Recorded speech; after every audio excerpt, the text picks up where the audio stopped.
petite conférence sur la méthode agile. Elle sera présentée par Salvatore Prospero de chez Rolomatic, qui interviendra tout à l'heure, et moi-même, Jérôme Bilquet.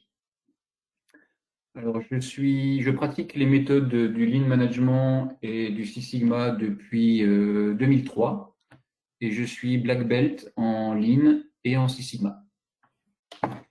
La présentation durera, la webconférence durera environ 1 heure. Elle se décomposera à peu près 15 minutes pour une première présentation générale sur la méthode agile, et puis entre 15 et 20 minutes pour la présentation de la mise en œuvre chez Rolomatic. Et puis on finira l'heure par une série de questions-réponses. Voilà, on sera tout ouvert à vos questions et on essaiera de répondre à toutes. Eh bien, c'est parti.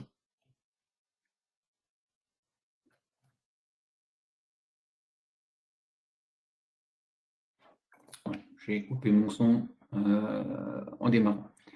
Donc voilà, c'est parti. Alors, avant de démarrer, je voulais revenir sur les différentes méthodes de gestion de projet qui existent aujourd'hui pour voir un petit peu les avantages et les inconvénients. Hein, on parle d'une méthode agile, mais est-ce que c'est une méthode universelle? Est-ce qu'elle est adaptée partout? Alors, il existe un premier modèle, c'est le modèle en cascade, hein, avec des jalons. Et chaque jalon doit être validé pour pouvoir passer à l'étape suivante. Alors, ce modèle en cascade est très adapté aux projets simples et qui ont un cahier des charges parfaitement défini. Elle est aussi très adaptée aux toutes petites équipes.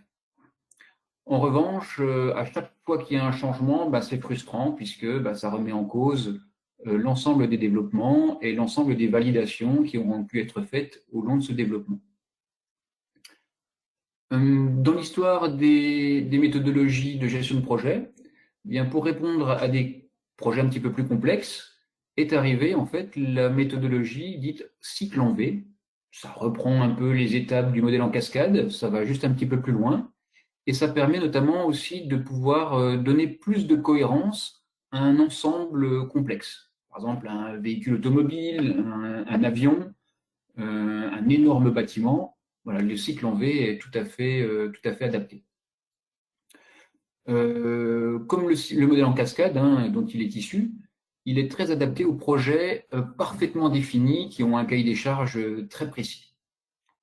Et le changement est redouté dans le cycle en V, puisque le moindre changement non seulement remet en question les développements, mais ça le remet en question sur un nombre de personnes très conséquent, voire un nombre d'équipes très conséquent. Et ça peut poser un problème de cohérence. Vous voyez que dans ces deux méthodologies, on retrouve le même thème, c'est voilà, le changement est redouté, il nous faut des projets parfaitement définis, et dès qu'il y a des changements, dès que le projet n'est pas clairement défini, eh bien ce n'est pas adapté. Et c'est sur ce constat en fait qu'est apparue la méthode agile. Donc ça c'était dans les fin des années 90, début des années 2000. Et au cours de son développement, on s'est aperçu voilà, que la méthode agile était très adaptée aux projets complexes ou simples d'ailleurs, peu définis. Donc si on ne sait pas exactement où on va, la méthode agile permet de s'adapter au fur et à mesure des besoins ou de la définition, des nouvelles définitions que le client va pouvoir apporter sur le produit. Elle comporte quelques inconvénients, cette méthode, c'est qu'elle nécessite une décomposition en itérations fonctionnelles. Là où on s'attachait plutôt à des produits finis dans les cycles en V ou le modèle en cascade, là on a besoin de décomposer en fait les fonctions des produits et livrer fonction par fonction. Alors comment en est-on arrivé à la méthode agile? Fin des années 90, un certain nombre de sociétés informatiques se retrouvent et font cet amer constat, c'est que à chaque fois qu'ils sortent un produit, eh bien, c'est toujours après un concurrent. Il y en a toujours un qui a été plus rapide qu'eux. Et dans le milieu de l'informatique, du logiciel, dès qu'on arrive un peu en retard, on est tout de suite has-been. Et en plus de ça, le monde évolue très vite et les produits deviennent très, très rapidement obsolètes, et des fois même avant même leur mise sur le marché. Donc, il fallait réagir, il fallait trouver un moyen en fait, d'accélérer un peu les flux. Et c'est comme ça qu'ils sont arrivés, ils sont tombés d'accord en fait, sur 4 principes, 4 valeurs, les 4 valeurs agiles. Et ces valeurs sont, d'abord, on doit collaborer avec le client et ne pas attendre la mise sur le marché du produit pour se rendre compte de s'il plaît ou pas. Hein, on doit le savoir bien en amont. On doit aussi être capable de s'adapter au changement, parce que le monde évolue, le monde bouge, et puis les idées d'aujourd'hui, ce n'est pas forcément les idées de demain. Ce qu'on a comme certitude aujourd'hui, ça sera remis en question dans quelques jours, quelques semaines, quelques mois. Et ils sont aussi arrivés sur la conclusion, c'est qu'il fallait avoir un produit fonctionnel très tôt, même s'il n'a pas toutes les fonctions. Il valait mieux arriver sur le marché tôt plutôt que d'avoir un produit complet. Et le produit peut toujours être ensuite amélioré dans le temps.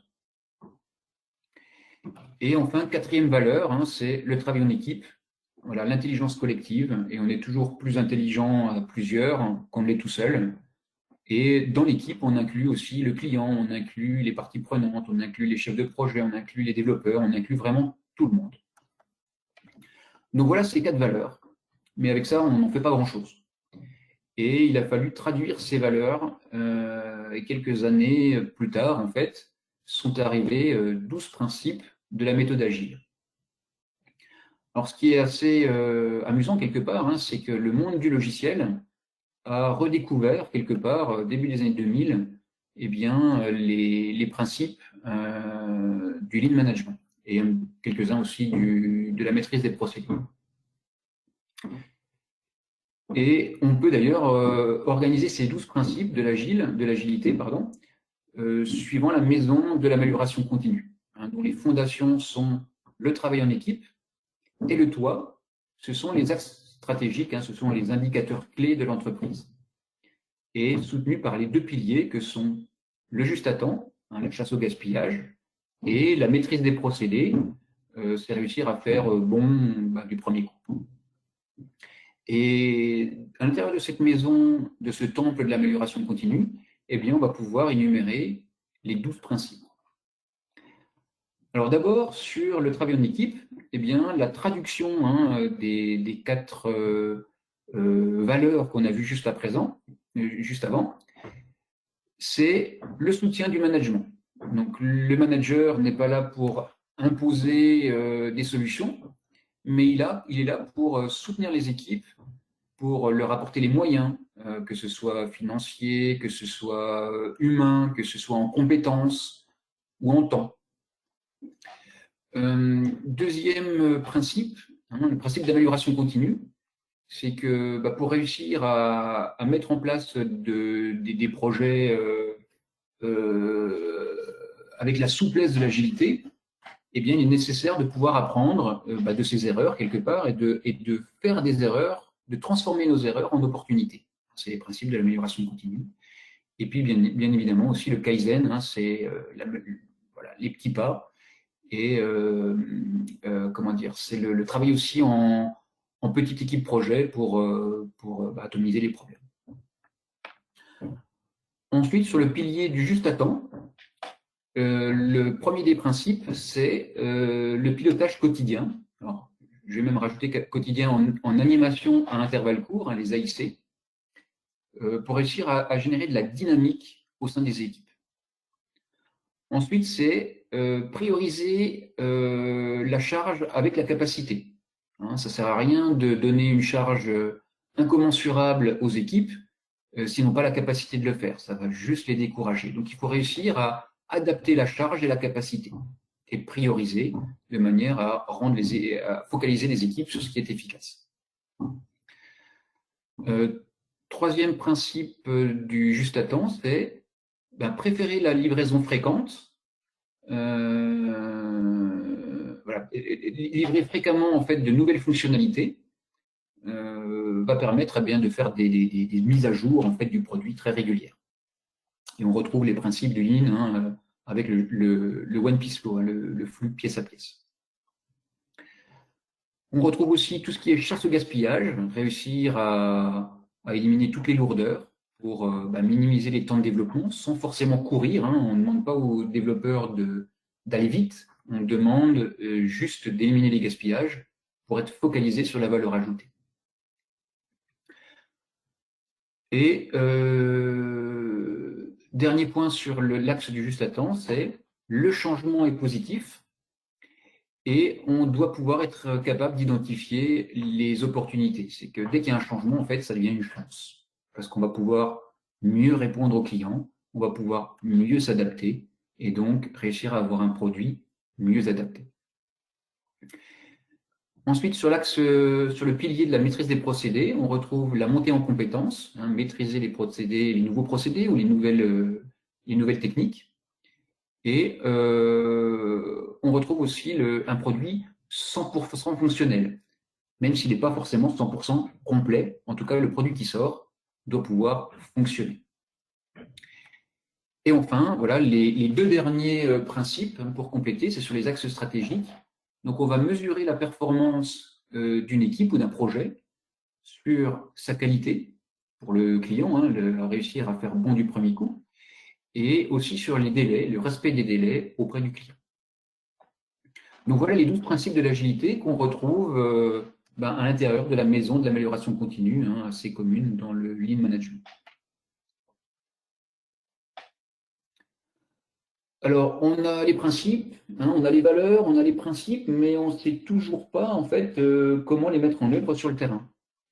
Eh bien, dans les années 2000, une dizaine, hein, voire peut-être même plus, hein, une dizaine de méthodes voient le jour, comme DSDM. Alors, DSDM, ça veut dire, j'ai un trou de mémoire, ça va revenir, voilà, Dynamic System Development Method, autrement dit, hein, c'est un développement dynamique des projets, avec notamment une implication très très forte des utilisateurs, hein, pour rendre justement les équipes dynamiques. La méthode Extreme Programming, elle est vraiment très focalisée sur la chasse au gaspillage pour qu'on ne passe que du temps sur la valeur ajoutée. Le FDD, hein, Feature Driven Development, c'est du développement uniquement basé sur les fonctionnalités, la décomposition en fonctions, et on livre des fonctions. Et enfin, voilà, le Scrum, alors il y en a bien d'autres, hein, mais Scrum qui, aujourd'hui, ne fait pas tout à fait l'unanimité, en tout cas, elle est reconnue comme étant la meilleure application des 12 principes de l'agilité. C'est celle d'ailleurs qu'on va détailler aujourd'hui. Alors Scrum, hein, ça veut dire mêlée en anglais, voilà, c'est un peu l'esprit du rugby. Et puis chez Oval Performance, ça nous va très très bien, ça l'esprit du rugby. Alors justement, je vais détailler un petit peu la méthode Scrum. Alors comment ça fonctionne le Scrum?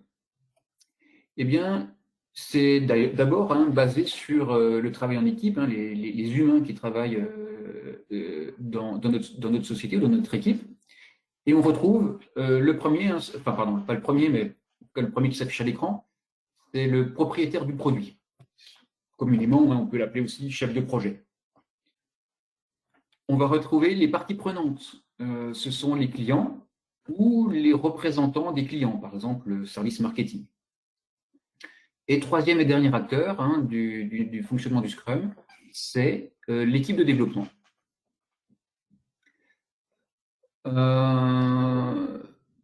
Deuxième chose que je voudrais définir avec vous, c'est les différents produits.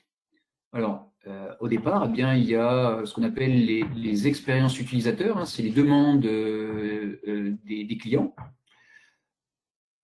Pour résumer, c'est les grandes lignes du cahier des charges.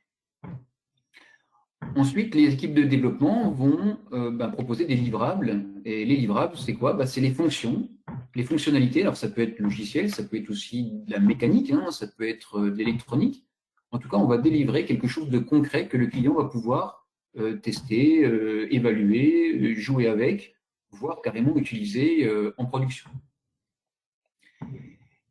Un petit inconvénient de ces deux boucles, c'est que si ce qui arrive dans l'équipe de développement est plus important, hein, le flux est plus important que ce qui sort, par exemple, il y a une surcharge, ou alors il y a un manque de capacité de la part de l'équipe de développement, eh bien, quelque part, toutes les expériences utilisateurs vont s'accumuler au sein de l'équipe, et puis, peu vont sortir, et ça peut avoir un effet un peu démoralisant, en fait, au niveau des équipes, hein, d'avoir une quantité astronomique de projets ou de fonctionnalités à gérer en même temps. C'est pour ça que dans l'agilité, on va essayer de limiter ces encours, et on va parler notamment, hein, de la gestion de l'entrée de l'équipe de développement avec le backlog. Comment on pilote tout ça? Eh bien, c'est la manière de gérer nos priorités. Alors, tout d'abord, au niveau de l'équipe, hein, on a dit tout à l'heure que c'était dramatique, hein, d'avoir un encours qui augmente au fil du temps au niveau des équipes. Donc, on va essayer de travailler avec un encours constant. Donc là, je vous l'ai symbolisé avec 6 petites fonctionnalités à développer en même temps, mais pas 7. Voilà. Et pas 5 non plus. Si l'équipe définit 6, eh bien, si l'équipe définit 15, hein, on verra tout à l'heure avec Salva, eh bien, ça sera 15. Mais on essaie de garder un encours constant. Et pour garder cet encours constant, on va utiliser une technique qu'on appelle le Kanban, hein, organisé dans un sprint. Donc, le principe, hein, c'est qu'à chaque fois qu'une fonctionnalité est livrée, eh bien, ça fait un trou quelque part, un encours constant, et on vient ajouter un nouveau produit ou un nouvel élément à développer. Voilà, c'est le Kanban. Pour s'assurer aussi que les équipes se focalisent sur l'essentiel, eh bien, on va mettre un filtre aussi à l'entrée du backlog. C'est tout simplement un go-no-go, donc c'est une décision généralement prise par le chef de projet avec les parties prenantes pour dire OK, hein, OK, on va développer cette fonctionnalité ou non, on ne la fera pas parce que ça correspond à un autre produit, ça correspond à un autre développement ou ça ne rentre pas dans l'esprit qu'on voudrait donner au produit. Si jamais l'expérience utilisateur est trop complexe, hein, on demande quelque chose de bien trop gros, eh bien on va décomposer, on va organiser des réunions qui permettent d'identifier ça et ensuite de décomposer les expériences utilisateurs en sous-fonctionnalités qui permettront d'avoir des éléments beaucoup plus simples et donc beaucoup plus rapides à mettre en œuvre.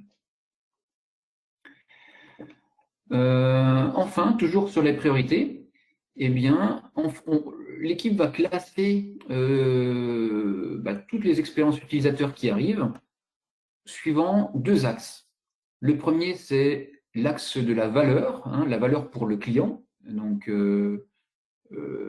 tout à droite, hein, de la petite matrice qui est ici, eh bien, la fonctionnalité va apporter beaucoup de valeur au client. Hein, c'est très important pour lui à ses yeux.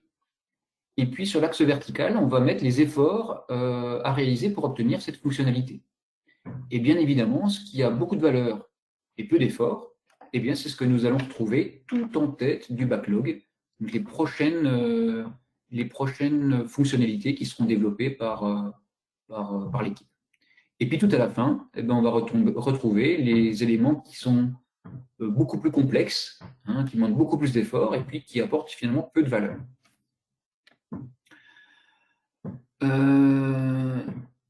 Pour faire tout ça, en fait, on va s'organiser en réunions, hein, on va faire des réunions, on va appeler ça des rituels. Et ces rituels, il y en aura de plusieurs types.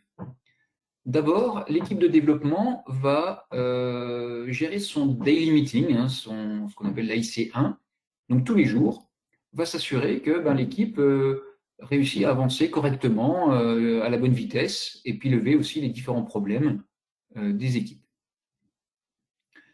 Deuxième point de coordination, un deuxième rituel, ce sont les revues hebdo.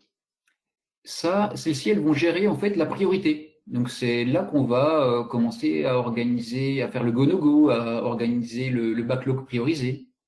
avec notre fameuse matrice que j'ai présentée juste avant. Et une fois par mois, en fait, on va figer le contenu en fait de à peu près un mois de travail, ce qu'on appelle le sprint. Et ça, c'est ce qui va être développé ensuite par l'équipe de développement. Et dernière réunion, c'est la revue mensuelle. Donc là, une fois par mois, on fait le bilan avec le client des nouvelles fonctionnalités demandées, des fonctionnalités qui ont été déjà livrées. Et puis, on informe aussi les différents collaborateurs, notamment l'équipe de développement, sur ce qui va arriver dans les prochains mois. J'ai dit que c'était la dernière réunion, mais il m'en manque encore deux. C'est ce qu'on appelle la rétrospection et le sprint review.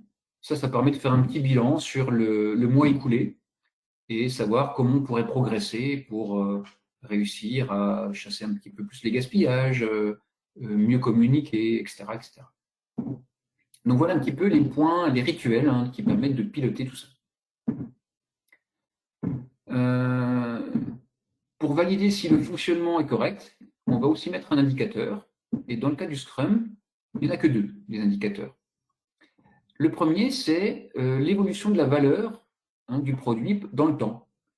Alors on voit ici, c'est une courbe en S typique, c'est qu'au début, on se cherche un peu, on développe beaucoup, on ne sort pas grand-chose encore, on state quelque part, on ne sait pas trop vers où on va.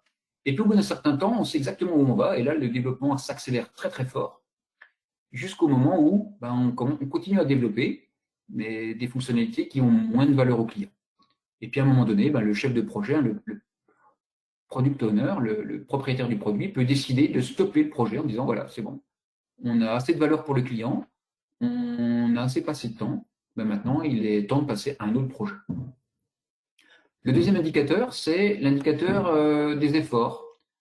Donc, la quantité de livrables que l'équipe va livrer au client, et puis le temps passé. Alors, si on est en dessous d'une certaine limite, il y a une zone de retard, c'est que on ne va pas suffisamment vite par rapport aux besoins clients. Et puis, il y a une deuxième limite aussi de surcharge. Si on développe trop vite, on a des risques d'épuisement de notre équipe. Et l'idéal, c'est de naviguer entre les deux. Voilà, c'est ce qu'on appelle un burn-up. Donc voilà un petit peu le fonctionnement du Scrum. Alors, ça, c'est le fonctionnement au sein d'une équipe de développement, au sein d'un projet. Et juste après, je vais vous montrer comment on peut organiser tout ça aussi au sein d'une société beaucoup plus complexe, où on aura une multitude de projets. Ce qu'on appelle la pyramide transverse. Donc là, on monte d'un cran. Le Scrum, c'était pour l'équipe. Et la pyramide transverse, c'est pour gérer l'ensemble de la société.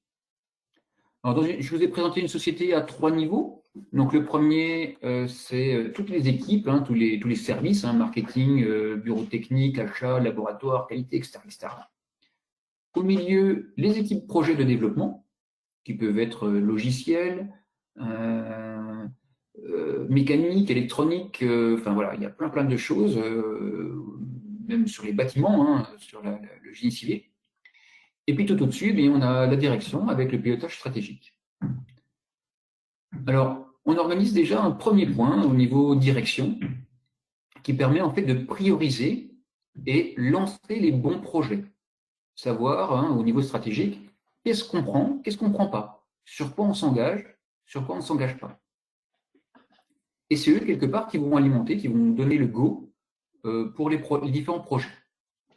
Et pour chaque projet, comme on l'a vu juste avant, on va partir des expériences utilisateurs, avec le principe de développement qu'on a vu, et puis jusqu'au livrable, et tout ça piloté par les scrums du projet A, projet B, projet N, tout à droite de la slide. Ces différents projets vont avoir des besoins, ils vont donner de la charge quelque part aux différents métiers, et tous les métiers vont donner des capacités, c'est-à-dire des êtres humains ou des moyens matériels aussi, aux différentes équipes. Régulièrement, alors oui, pardon, je suis allé trop vite. Pour donner la bonne capacité, il va falloir aussi que chacun des métiers puisse piloter ses compétences. Donc, c'est un troisième point de pilotage, après la priorisation et le lancement de projet, après les différentes réunions de pilotage du Scrum. Ben là, on va aussi piloter la gestion des compétences, montée en compétences, acquisition de nouvelles compétences. Voilà. Quatrième point de synchronisation, c'est le pilotage global des projets. Donc, bilan global, quels sont ceux qui avancent le mieux, quels sont ceux qui sont en difficulté, et comment aussi au niveau direction, vous voyez, ce pilotage global des projets se trouve au niveau direction, comment au niveau de la direction, on peut au mieux aider nos équipes sur le terrain pour qu'ils puissent avancer sereinement. Et ça peut nous permettre aussi de nous remettre en question au niveau direction. Et si jamais il y a trop de projets, ou si certains projets ont plus d'avance ou plus de retard, ça veut dire qu'on peut peut-être accélérer notre déploiement stratégique ou le revoir un peu à la baisse.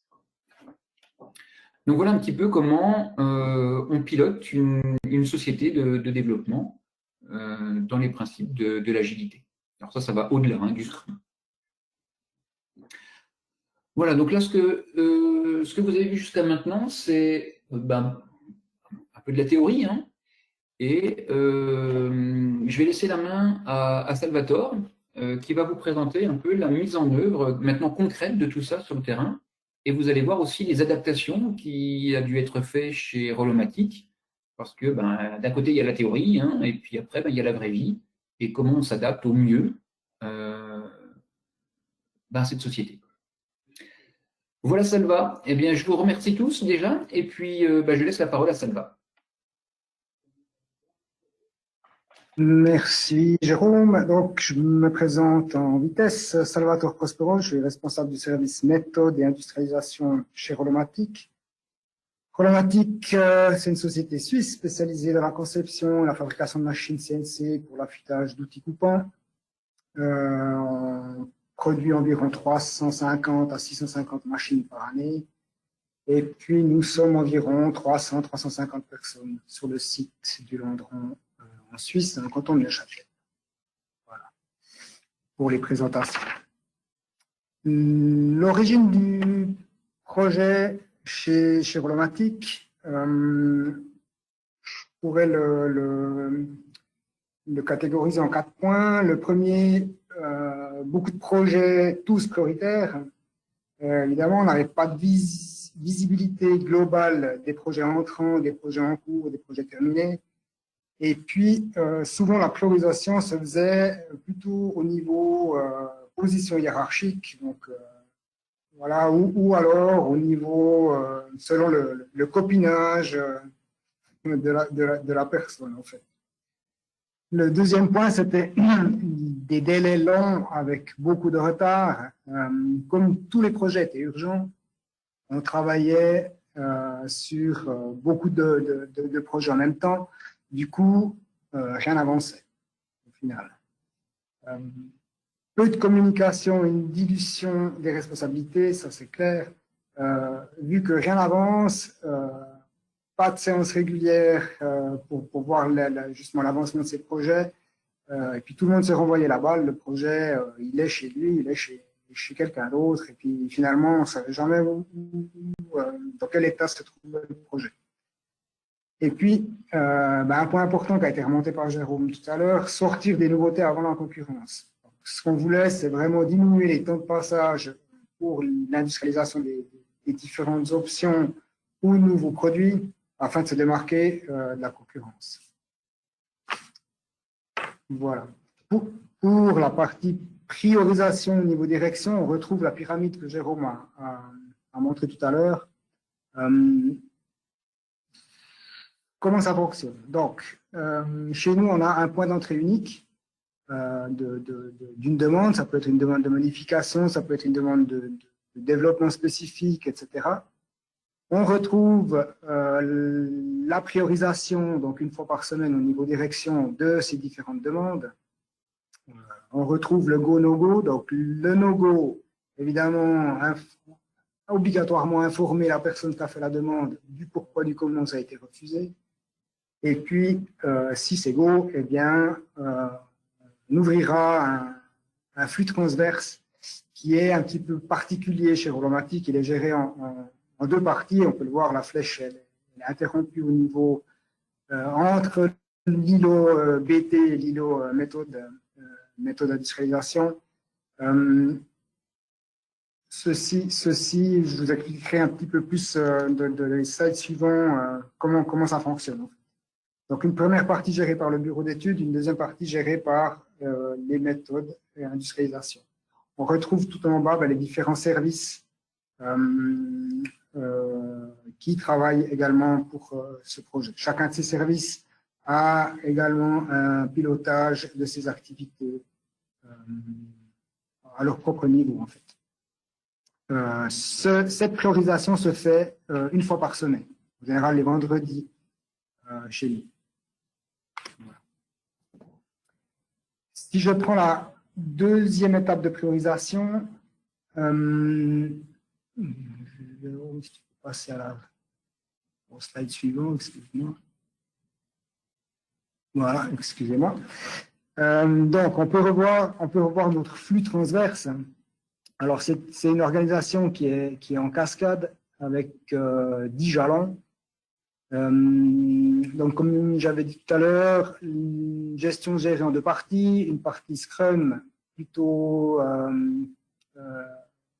pilotée par le bureau technique, une partie Scrum pilotée par les méthodes.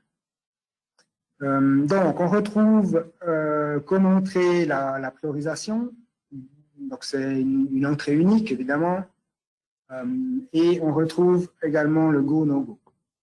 Ensuite, nous avons mis en place un tableau de priorisation, donc effort, valeur. Actuellement, nous avons 69 projets qui sont en attente. Et puis, donc le bureau technique a défini un sprint de 15 projets toutes les 3 semaines.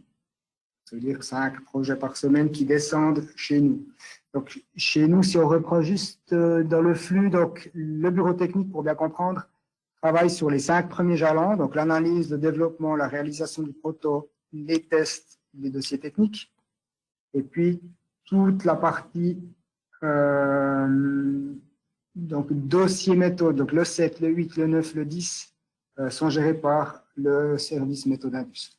Le 06, ce jalon-là, en fait, on l'utilisera comme backlog au niveau méthode Indus. Je vous expliquerai tout à l'heure comment ça fonctionne. Au niveau meeting, donc une séance de priorisation des sprints toutes les 3 semaines avec 15 projets comme délivrables et puis 2 séances par semaine pour piloter les différents sprints. Voilà. On a une petite image, une petite photo de ce rituel, effectivement. Voilà, merci Jérôme. Donc 2 fois par semaine, l'équipe se retrouve. Alors, le bureau technique a laissé tomber le tableau blanc avec les différentes étiquettes pour une version informatique, mais c'est exactement la même façon de faire, en fait. On déplace juste les étiquettes à l'écran ou les déplacer manuellement. Donc voilà. Si je reviens sur la partie,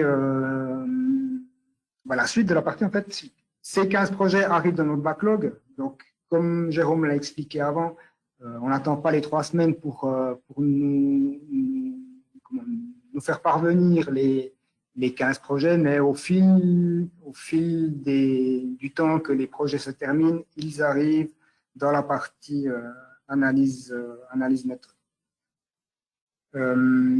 On a aussi une partie tableau de priorisation. Actuellement, nous avons 12 projets en attente. Ces 12 projets, en fait, ce qu'on va faire, c'est les décomposer en plusieurs tâches.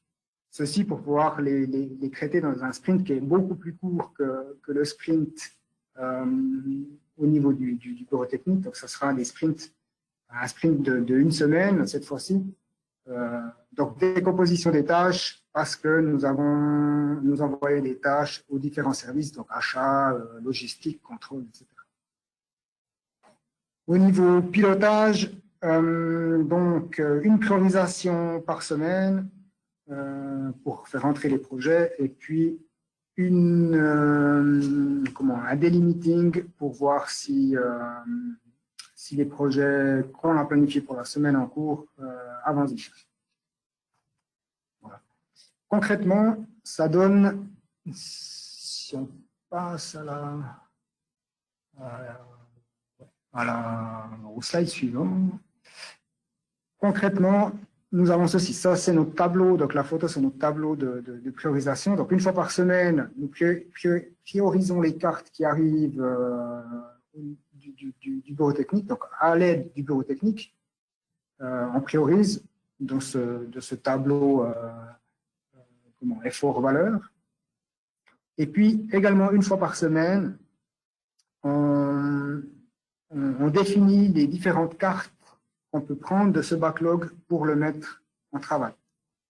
Évidemment, il y a sur la photo du milieu, en fait, on voit les 4 derniers jalons, dossier, méthode, planification, industrialisation, intégration, prod. On arrive juste à les voir. Évidemment, on a des cartes qui sont en cours, vu qu'on donne des tâches, on envoie des tâches à différents services et ces services ne nous répondent pas toujours au même moment. Donc, quand on priorise, on doit planifier, on doit tenir compte des réponses de ces différents services. Et en fonction de ces réponses, en fait, on peut mesurer une capacité à pouvoir prendre une étiquette du backlog. Donc ça, c'est également une fois par semaine. Au niveau réunion quotidienne, donc tous les jours, réellement, ça se passe comme ça. Tous les jours, tous les matins à 7h45, on se voit avec l'équipe. Et puis, on fait un tour de table sur les projets que l'on a définis dans le sprint de la semaine, si on veut bien. Et puis on regarde si on a des soucis sur un ou l'autre de ces projets, et bien peut-être qu'on repriorise à ce niveau-là et puis que la ressource utilisée pour un projet qui est devenu moins prioritaire va donner un coup de main à quelqu'un d'autre de l'équipe. Encore une petite particularité au niveau de la réunion quotidienne. On a mis en place 3 rôles, donc un animateur, un scribe et un gardien du temps par semaine. En fait, chaque semaine, c'est quelqu'un d'autre de l'équipe qui gère ces différents rôles. Et puis, ça permet d'avoir une équipe qui est vraiment dynamique et qui s'investit dans le service. Voilà, un peu pour moi. Les différents résultats, peut-être avant d'aller plus en détail dans les résultats, donc, quand on a mis en place ce chantier, en fait, on a bien évidemment mis en place une méthode agile. Par contre, on s'est aussi également rendu compte qu'au sein du service, on avait des rôles à redéfinir. Ces différents rôles, on en a 3 en fait. On a le chef de projet, le méthode terrain, le méthode base de données. Donc, le chef de projet, c'est vraiment celui qui pilote le projet. Le méthode terrain, c'est la personne qui va plutôt être au niveau proche de la prod, donc mise en place des différents matériels au niveau de la ligne de production, ou bien qui s'occupera aussi des instructions de montage. La personne méthode base de données, elle, c'est la personne qui va s'occuper plutôt de créer des articles, des nomenclatures, des gammes de fabrication, etc. Donc, voilà. Donc, les résultats réels, un nombre de dossiers mensuels qui a doublé.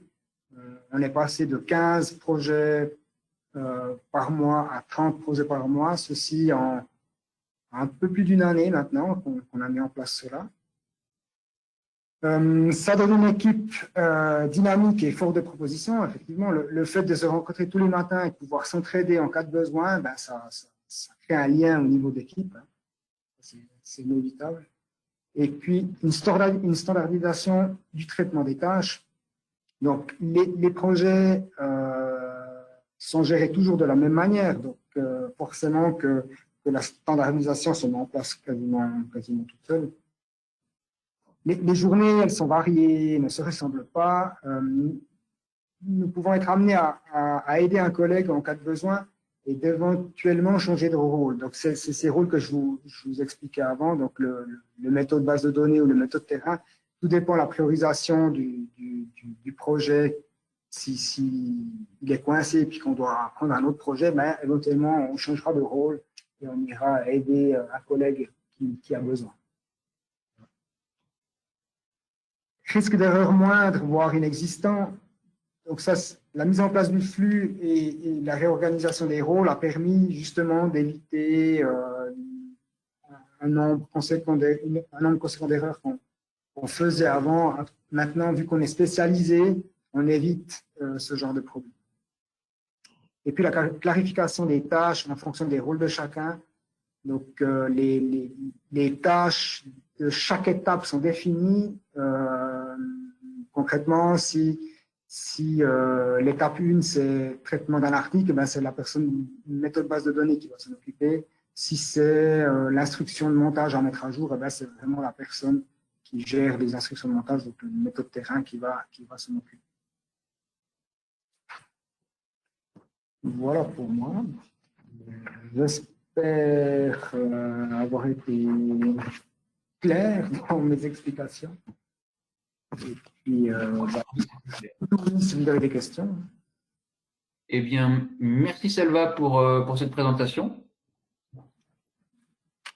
Alors, voilà, il est 14h40, et Salva, formidable, on est dans les temps, hein, donc on va garder 20 minutes pour les questions-réponses. Alors, je vais déjà regarder si on a déjà des qui ont été posées. Alors, première question, hein, c'est est-ce que le webinaire est enregistré? Donc, oui, ça sera enregistré.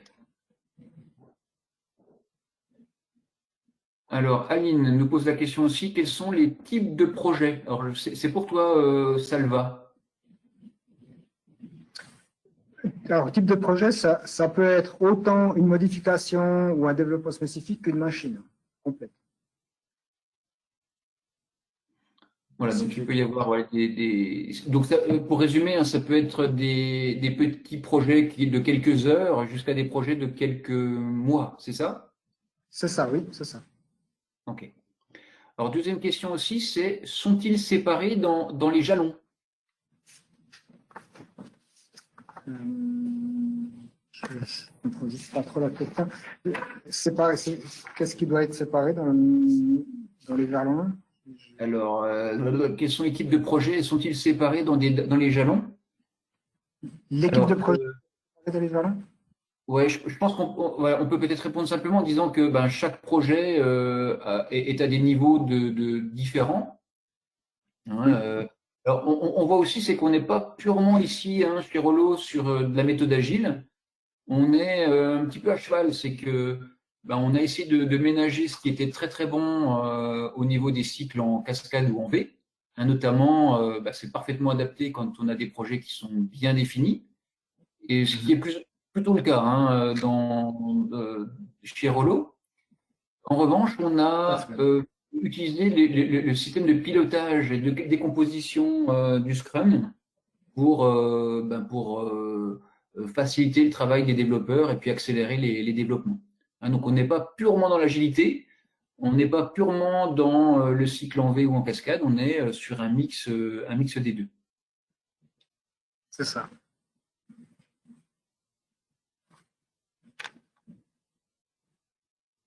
Alors, Jérôme qui demande aussi si ça a été un grand changement dans votre entreprise et qui en a été le moteur.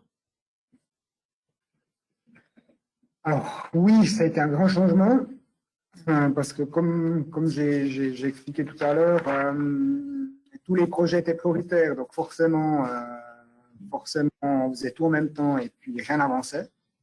Et qui a été le moteur? Eh ben, c'est la direction. C'est la direction qui a voulu vraiment donner un coup de neuf, on va dire, à notre manière de gérer les projets. Et je pense que la direction aussi a été très à l'écoute. Hein, Salva, tu me dis si voilà, tu dis si c'est Oui, bon. mhm. Mhm. Ils ont été très à l'écoute des équipes hein, sur le terrain et ils ont eu conscience à un moment donné que l'organisation actuelle avait des limites et qu'il fallait aussi trouver quelque chose de différent. Tout à fait. Donc ça, c'est un des points dans, on va dire, l'ADN Rolomatic, c'est que tout le monde peut amener une ou autre de ces solutions, on va dire, d'amélioration. Effectivement.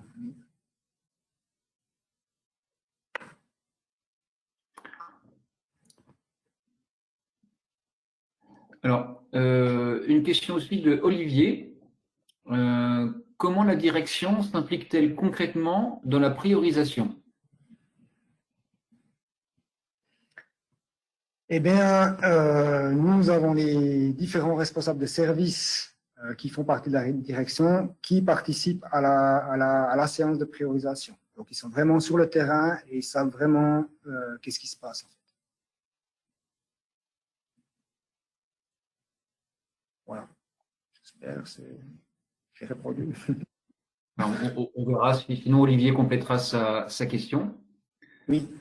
Alors justement, voilà, il complète sa question. En cas de conflit, comment ça se passe? Qui est-ce qui arbitre, Salva? En cas de conflit au niveau du projet ou au niveau de la priorisation? Au niveau de la priorisation. Euh, alors, en général, il y a très peu de conflits parce que on est très axé sur la qualité. Donc, du moment où ça touche la qualité, il y a pas de question à se poser. Donc, on doit faire quelque chose. Voilà. Où il peut y avoir un petit peu des a priori, c'est au niveau des améliorations ou ça dépend la période. S'il y a une période où il y a beaucoup de projets qui entrent, eh bien, on essaie de regrouper ces différents projets, puis on les met, on les met un petit peu en stand-by jusqu'à ce qu'on puisse regrouper des modifications. Hmm. Ok. Donc il y a toujours quelqu'un qui tranche hein, pour. Il y a toujours quelqu'un qui tranche. Ouais. D'accord. Ok. Extra. Alors une question de Carmelo. Alors, est-ce que la méthode agile est utilisée également pour les projets liés à l'organisation et processus d'un département, par exemple un service achat? Alors, idéalement, hein, la méthode agile est très bien adaptée pour des projets, hein, ça c'est une certitude, et ça peut fonctionner très très bien sur un département. C'est par exemple très utilisé dans un département logiciel, par exemple, c'est utilisé dans un département, on l'a vu tout à l'heure avec Salva, dans un département méthode Indus ou dans un département bureau technique.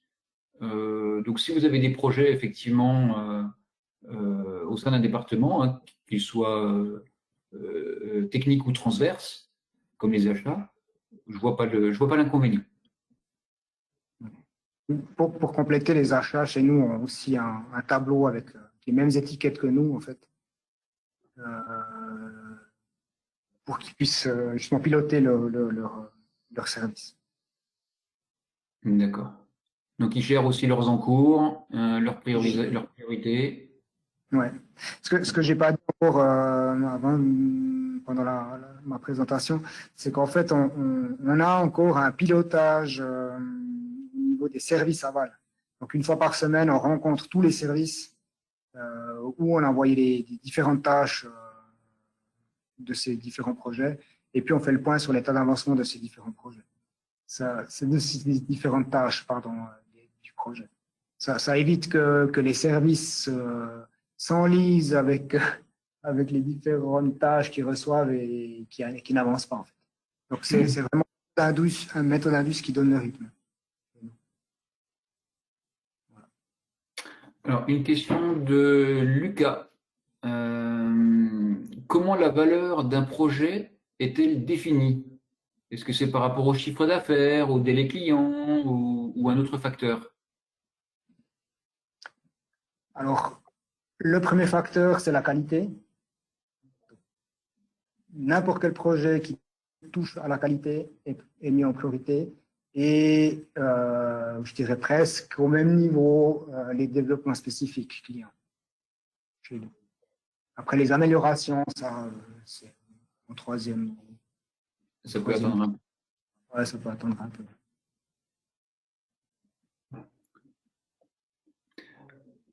Alors, je lis les questions. Hein, alors, Oui. Jean-Marc voilà, demande voilà, comment, concernant le pilotage des Kanban, comment est-il constitué? Quelles sont les étapes? Alors, je vais déjà faire avant de laisser la parole à Salva pour expliquer concrètement comment c'est chez Rolomatic. Ce n'est pas un Kanban pur et dur, hein, où à chaque fois qu'une étiquette bouge, ça en appelle une autre. On a apporté un petit peu de souplesse hein, par rapport au Kanban, on va dire traditionnel ou académique. Alors, Salva, je vais te laisser présenter les différentes étapes qu'il y a Oui. dans votre tableau Kanban. Donc, on a 10 jalons, hein, 10 étapes. On a la première étape qui est l'analyse de la demande. La deuxième étape qui est le développement. Donc là, concrètement, c'est le bureau technique qui fait le développement, qui fait les plans, l'ensemble, etc.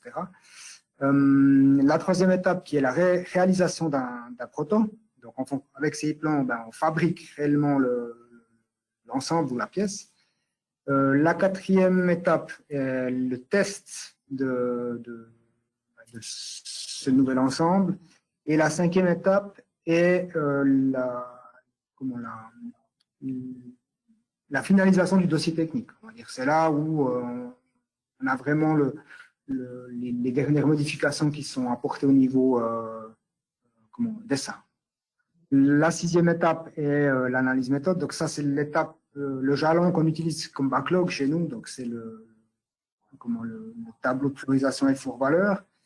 Ensuite, le dossier méthode, qui est le numéro 7, là, c'est là où on initialise en fait la demande au niveau méthode Indus. C'est là qu'on lance, qu'on traite les articles au niveau base de données, qu'on envoie des différentes tâches, notamment aux achats pour demande d'offres. Planification d'Indus, là, c'est en binôme avec les achats, on essaye d'avoir une date de livraison des premières pièces pour justement planifier une date d'industrialisation. Le 9, c'est l'industrialisation et le 10, c'est l'intégration en prod. C'est là où vraiment on arrive avec le matériel de série en production.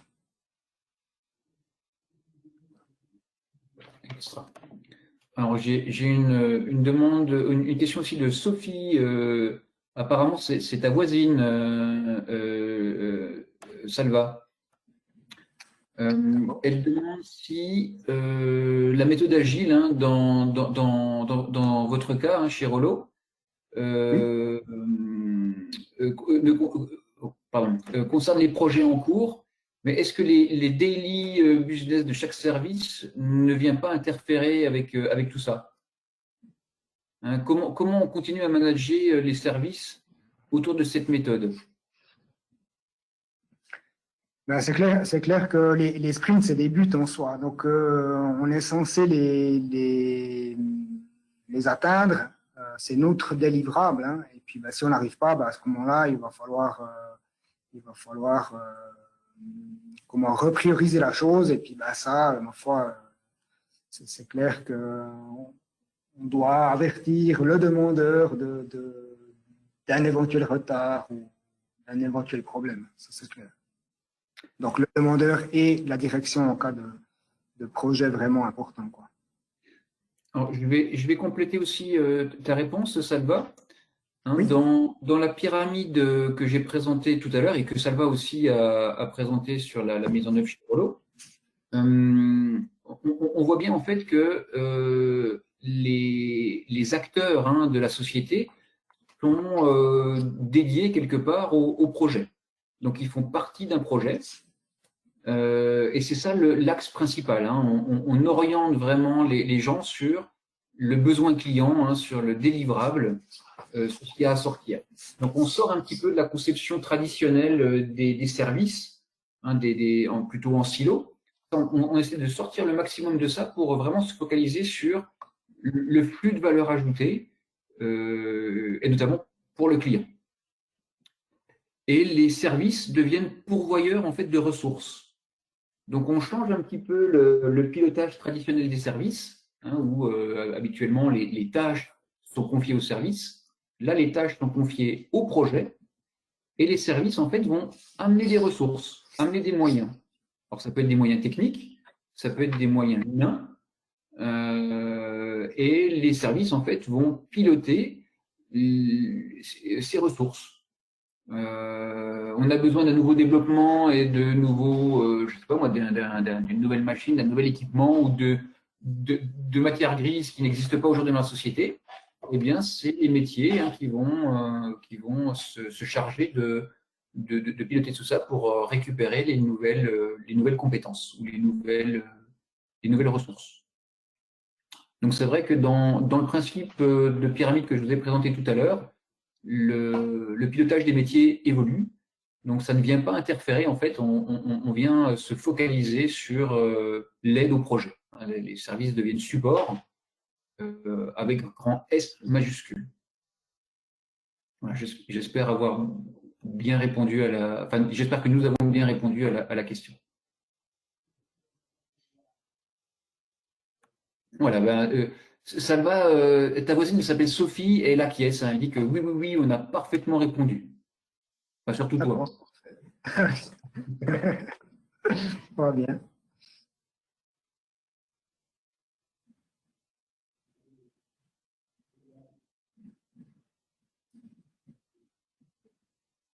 Voilà, j'attends de nouvelles questions.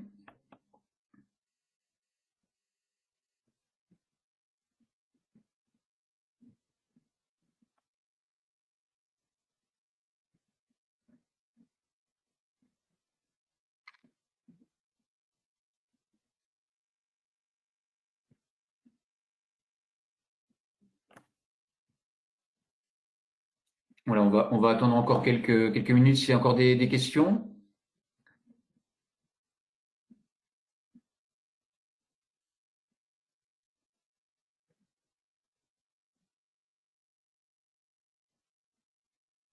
Alors, j'ai une question qui vient d'arriver là de Jean-Marc qui me demande, Salva, si les méthodes participent à la partie proto. Oui, oui, oui. Depuis cette refonte au niveau du service, on participe le plus en amont possible euh, à tous les projets. Donc, Méthode Indus participe au niveau amont, au niveau proto, pardon, comme la production, comme les achats, tous les services clés participent au développement, au premier développement.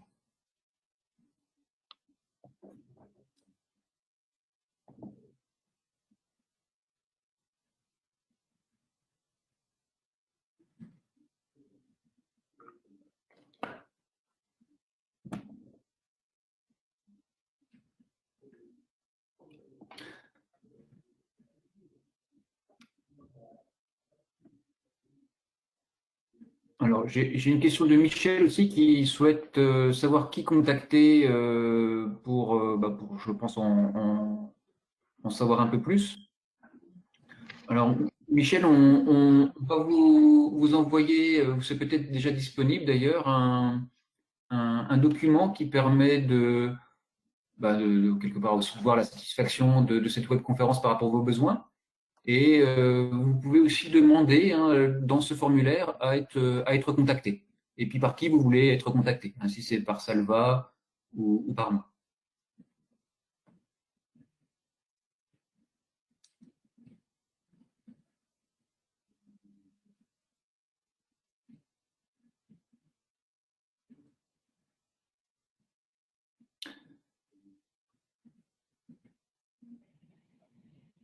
Voilà, les questions sont moins nombreuses maintenant. Voilà, si vous en avez encore, n'hésitez pas, hein, on est là pour y répondre, pour vous aider.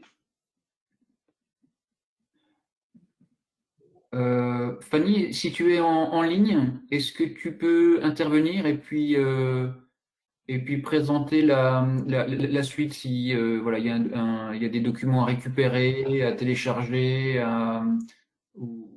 ou à remplir?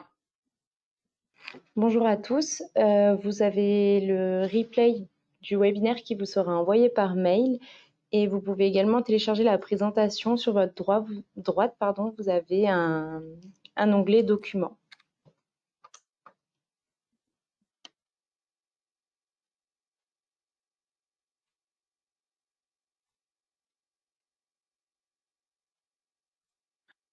En parallèle, hein, voilà, je vous laisse remplir les documents et récupérer les différents documents. Michel me demande si la méthode agile est limitée au développement ou est-ce qu'elle s'applique dans les services. Alors, elle s'applique dans tous les types de développement. À partir du moment où on doit créer, développer quelque chose, ça peut être du développement mécanique, ça peut être du développement logiciel, ça peut être du développement électronique, pneumatique, hydraulique. Voilà, la méthode agile a tout son sens. Pour plus généralement dans les services, hein, quand on n'est plus dans des projets, mais on est dans des tâches, on va dire, communes, hein, ou plus répétitives, c'est pas forcément la meilleure méthode. Hein. Il existe d'autres méthodes pour piloter un service dédié. Là, l'intérêt de l'agilité, c'est aussi de pouvoir synchroniser des acteurs très divers. Par exemple, au bureau d'études, hein, chez Rollo, on va, pour développer une machine ou bien un élément de machine, il y a du logiciel, il y a de l'électronique, il y a de la mécanique, il y a de l'hydraulique, il y a du pneumatique. Ben, en fait, l'intérêt de l'agilité, c'est de pouvoir vraiment mettre en commun les énergies, tout le savoir et le piloter au mieux. Donc, je dirais, c'est pour répondre clairement à votre question, ça serait voilà, au cas par cas.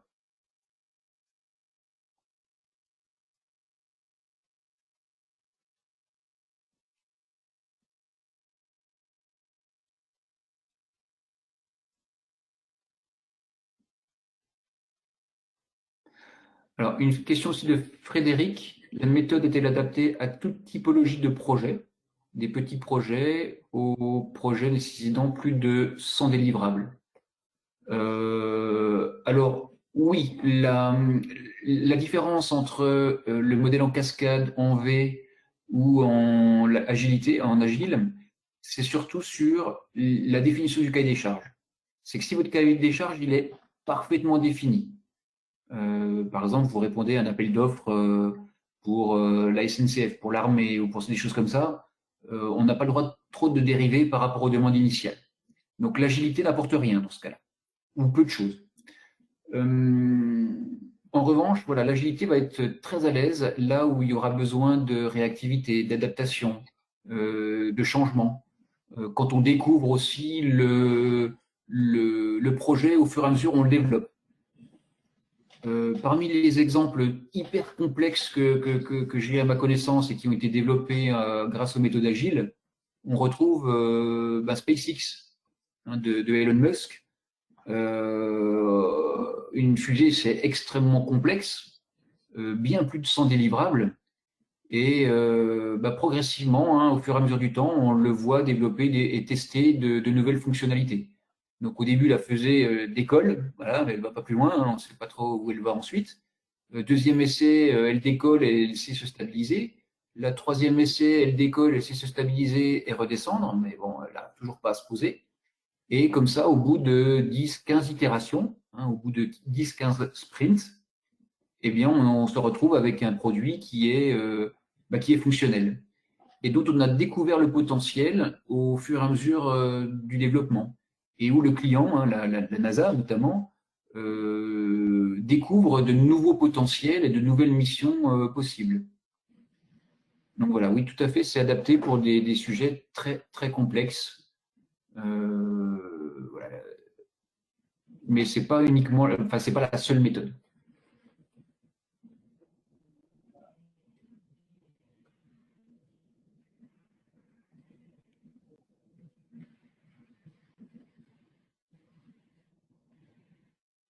Alors, Jean-Marc demande aussi, Salva, si vous avez des indicateurs de performance chez vous.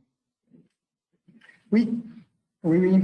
On a des indicateurs de performance au niveau des différentes tâches qu'on a planifiées au niveau de la semaine, au niveau de combien oui, au niveau des tâches qu'on a réalisées durant la semaine, de charge, capacité, etc., etc. Oui, on a effectivement des indicateurs. Moi, Et j'aurais au pu nombre de mettre. livrables aussi que vous sortez tous les mois. Pardon, excuse-moi, je n'ai juste pas entendu ta Est-ce que question. tu as des indicateurs sur le nombre de livrables que tu sors? Oui, oui, oui, effectivement. Donc, Donc, on retrouve peut-être le burn-up. effectivement, on a un indicateur qui nous dit le nombre de tâches planifiées durant la semaine, combien on a réussi, combien on n'a pas réussi. Et puis, on a un indicateur qui indique combien de projets on a terminé. Donc, on a les tâches, on mesure les tâches et les projets terminés. Du coup, on les split, hein, comme j'avais dit tout à l'heure.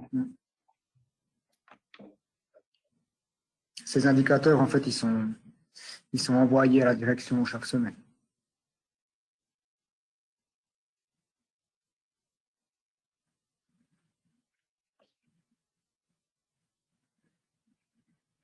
Voilà, on va patienter encore quelques minutes si de nouvelles questions arrivent.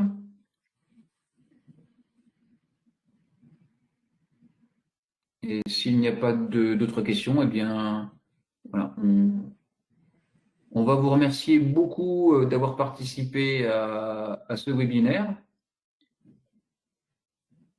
Et puis, ben, on vous souhaite une bonne continuation. Merci beaucoup.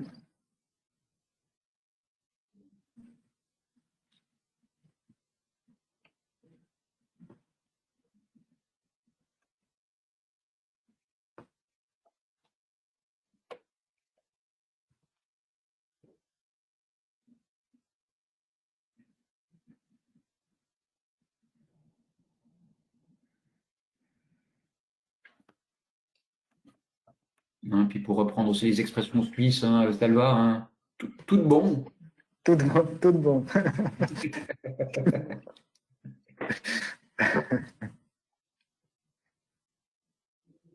Tout bon, adieu.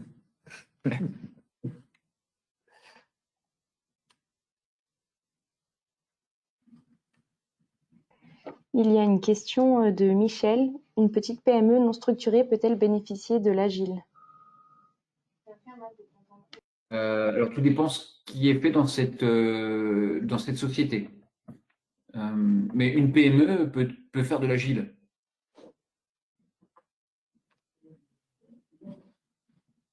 Voilà, et la société Elistat, ils sont, je crois, alors aujourd'hui, ils ont bien grossi, ils doivent être une vingtaine, mais ils fonctionnent en principe agile. Et c'est une toute petite structure.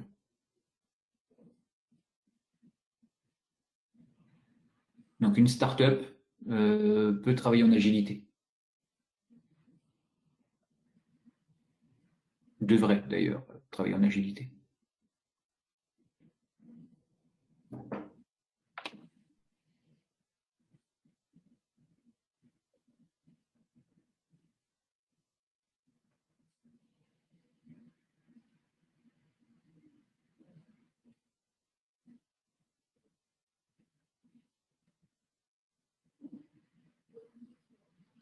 Voilà, Fanny, je pense on peut couper le séminaire.